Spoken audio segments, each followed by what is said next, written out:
एक 9 साल की बच्ची की समझदारी से विमान में मौजूद 200 यात्रियों की जान बच जाती है। कहानी शुरू होती है एक यात्री विमान से। अचानक एक छोटी बच्ची घबराकर कहती है कि बाएं इंजन में विस्फोट होने वाला है और कॉकपिट का शीशा टूट जाएगा। ये सुनकर सभी लोग परेशान हो जाते हैं क्योंकि उन्हें लगता है कि विमान का हल्का कंपन सिर्फ हवा की वजह से हो रहा है। लेकिन तभी अचानक कॉकपिट की खिड़की का शीशा टूट जाता है और सह पायलट लगभग बाहर खींच जाता है। पूरे विमान में जोरदार झटके लगने लगते हैं। कुछ यात्री अभी भी मजाक करते हुए कहते हैं कि यह तो रोलर कोस्टर जैसा लग रहा है। कांपती हुई आवाज में बच्ची कहती है कि यह हवा नहीं है, इंजन में विस्फोट हुआ है। लेकिन कोई उसकी बात पर विश्वास नहीं करता। दरअसल किसी को नहीं पता था कि यह 9 साल की बच्ची वास्तव में 60 साल पहले की एक विश्व प्रसिद्ध महिला पायलट की आत्मा थी, जो एक दुर्घटना में मरने के बाद इस बच्ची के शरीर में लौट आई थी। उसे समझ आ जाता है कि उसे इस विमान और इसमें बैठे लोगों को बचाने के लिए भेजा गया है। वह रोते हुए कहती है कि मुझे कॉकपिट में जाने दीजिए, अब वहां कोई और विमान नहीं उड़ा पाएगा। लेकिन एयर होस्टेस उसकी बात सुनकर हंस देती है और कहती है कि बच्चे कॉकपिट में नहीं जा सकते। तभी एक और जोरदार झटका लगता है। एक यात्री खिड़की से टकराकर आधा बाहर लटक जाता है। ऑक्सीजन का स्तर गिरने लगता है और पूरे विमान में चीख पुकार मच जाती है। बच्ची समझ जाती है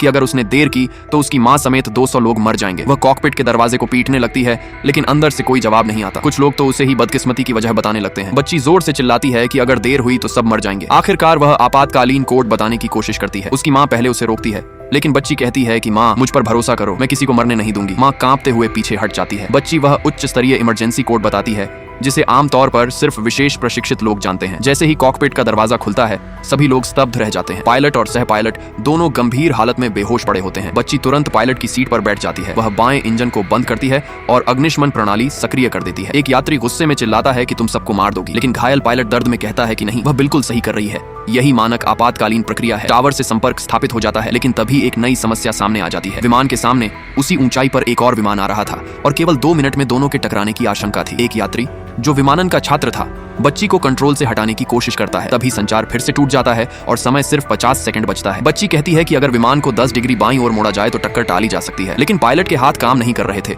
और बच्ची की ताकत भी बहुत कम थी। वह अपनी मां की तरफ देखकर कहती है कि मां, मेरे साथ कंट्रोल पकड़ो, मुझ पर भरोसा करो। मां रोते हुए उसके पास बैठ जाती है। अब सिर्फ 30 सेकंड फिर 20 सेकंड बाकी थे। विमान को घने बादलों के बीच ऊपर उठाना जरूरी था। बच्ची जोर से कहती है कि ऑटो पायलट बंद करो, अब मैनुअल कंट्रोल पर जाना होगा। उस पल वह एक साधारण बच्ची नहीं थी, बल्कि 60 साल पहले की एक महान और अनुभवी पायलट थी। अब केवल 5 सेकंड बाकी थे। बच्ची अपनी मां का हाथ कसकर पकड़ती है और कहती है कि इस जीवन में मैं सबको बचाऊंगी। फिर वह पूरी ताकत से कंट्रोल को मोड़ देती है। अगले ही पल दोनों विमान एक दूसरे के बेहद करीब से गुजर जाते हैं और भयानक टक्कर टल जाती है। कुछ क्षणों के लिए पूरे विमान में सन्नाटा छा जाता है। फिर अचानक खुशी, रोने और तालियों की आवाजें गूंज उठती हैं। सभी 200 यात्री सुरक्षित बच चुके थे, लेकिन कोई नहीं जानता था कि इस चमत्कारी बचाव के पीछे एक छोटी बच्ची के शरीर में लौटी एक महान पायलट की आत्मा थी।